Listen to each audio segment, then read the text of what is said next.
بسم الله الرحمن الرحيم. الحمد لله الذي أنزل على عبده الكتاب ولم يجعل له عوجا قيما لينذر بأسا شديدا من لدنه ويبشر المؤمنين الذين يعملون الصالحات أن لهم أجرا حسنا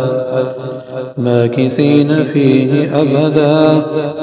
وينذر الذين قالوا اتخذ الله ولدا ما لهم به من علم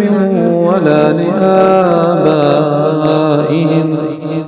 كبرت كلمة تخرج من أفواههم إن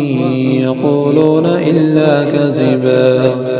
ولعلك باخع نفسك على آثارهم إن لم يؤمنوا بهذا الحديث أسفا إنا جعلنا ما على الأرض زينة لها لنبلوهم أيهم أحسن عملا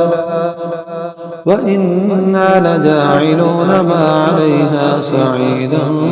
جرزا أم حسبت أن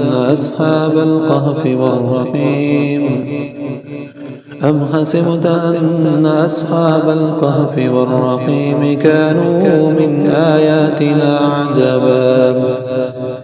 إذ أبى الفتية إلى الكهف فقالوا ربنا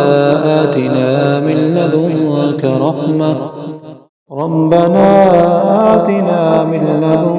رحمة وهيئ لنا من أمرنا رشدا.